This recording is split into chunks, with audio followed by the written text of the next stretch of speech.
Hi everyone, I chanced on a video making rounds on social media about debts Africa owes, and it sounds super true and disturbing at the same time. Ladies and gentlemen, I want you to watch this video with me to make meaning of it.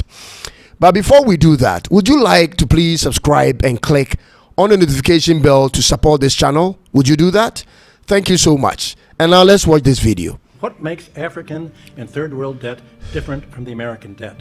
Number one, America is never going to pay its debts. It doesn't have to. Its debts are in its own currency. We can simply print it. The African debt is not in its currency.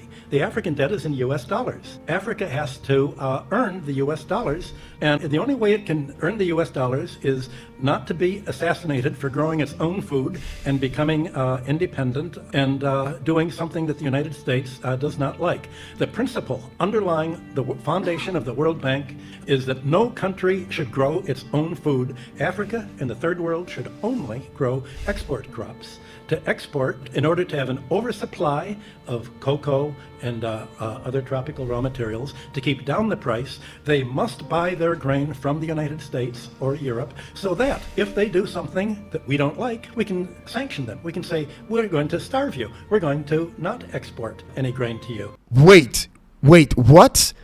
I rewatched to be sure and went straight in finding out who this man is. Ladies and gentlemen, the man speaking in the video is Professor Michael Hudson from America.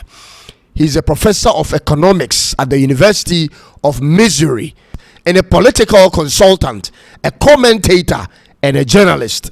Apparently, ladies and gentlemen, this video was made several years ago, because this is how the professor looks like today. Listen, folks, Africa's total external debt was over $1.152 trillion at the end of last year, 2023. This year, Africa will pay over $163 billion to service its loans, which is a significant increase from $61 billion in 2010. How come African leaders over the years have allowed this to happen to us?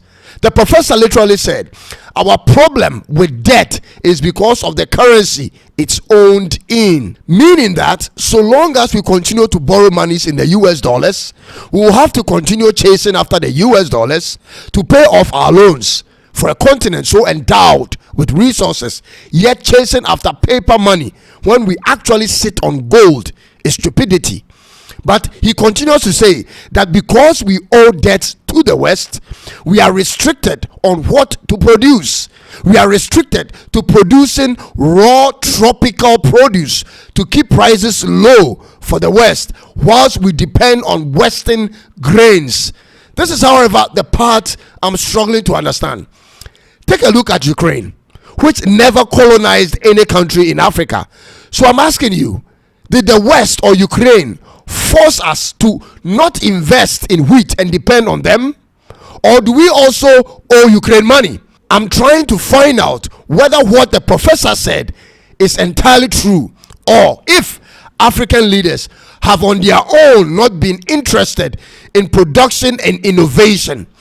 Listen to this figure. The total debt of African countries to China is estimated to be almost $90 billion in the year 2023. So what's Africa's debt to China restricting us from, ladies and gentlemen? What's happening here? I thought independence meant freedom.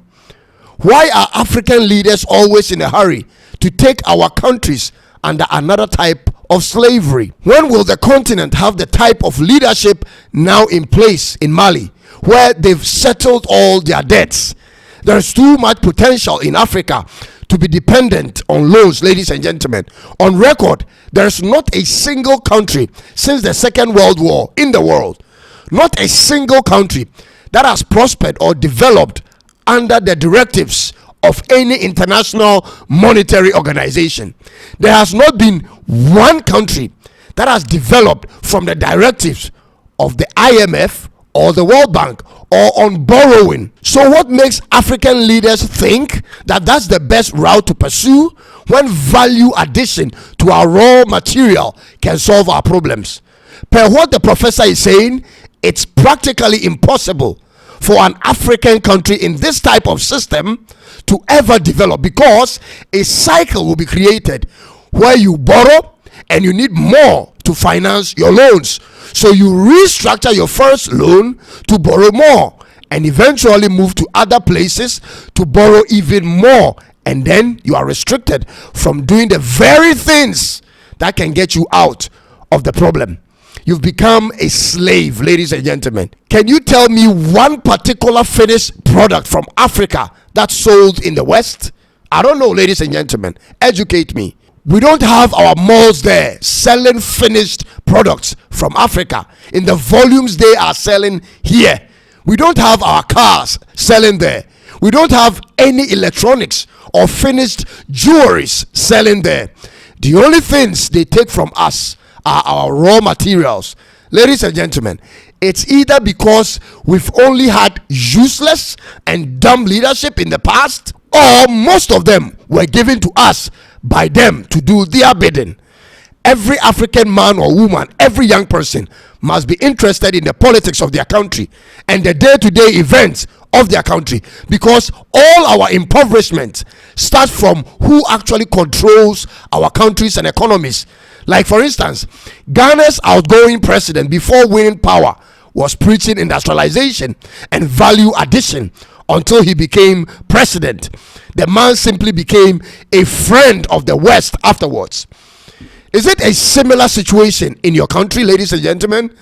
Let's hear from you in the comment section, and be sure to subscribe and support this channel. God bless you. God bless Africa. And I'll come again with another one. Until then, it's bye-bye for now.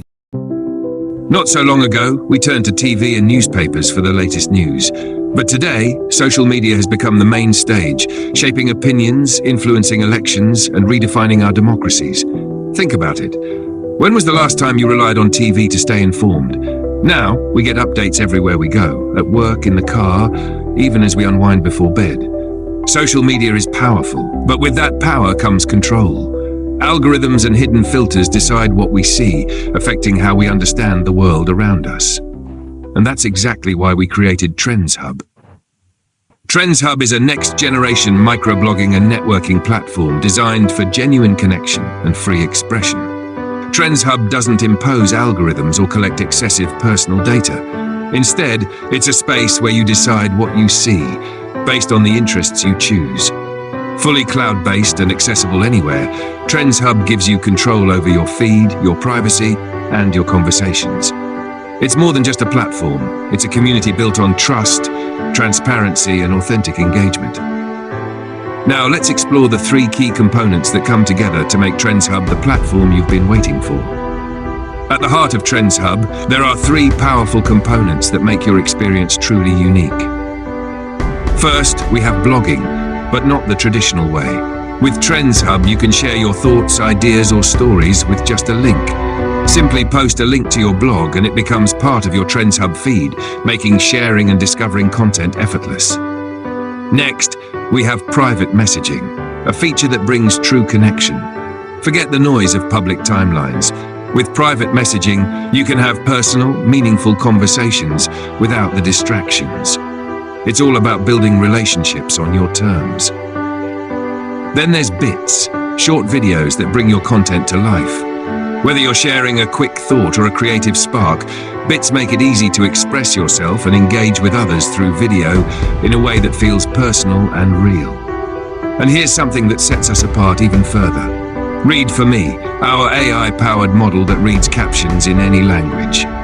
If you don't feel like reading, simply let the AI do the work. It's a feature designed to make your experience even more convenient, inclusive, and accessible. These 4 components come together to create an experience that's simple, engaging, and all about you. And it's just the beginning. The future of social media is here, and it's happening now. Trends Hub isn't just another platform. It's a movement. It's where innovation meets freedom, where you control your experience, and where the next big thing is waiting for you to shape it. This is the moment to be part of something historic. Trends Hub is more than a platform. It's an opportunity to revolutionize the way we connect, create, and share. It's time to make your mark, influence the conversation, and help pave the way for a new digital future. And the best part? Trends Hub can be found on your browser, fully cloud-based and accessible anytime, anywhere. No app downloads needed. This is the cloud, simplified. So what are you waiting for? This is your chance to join the wave that's going to change Africa and the world. Don't miss out. Join Trends Hub now and be part of the future today. Are you trending?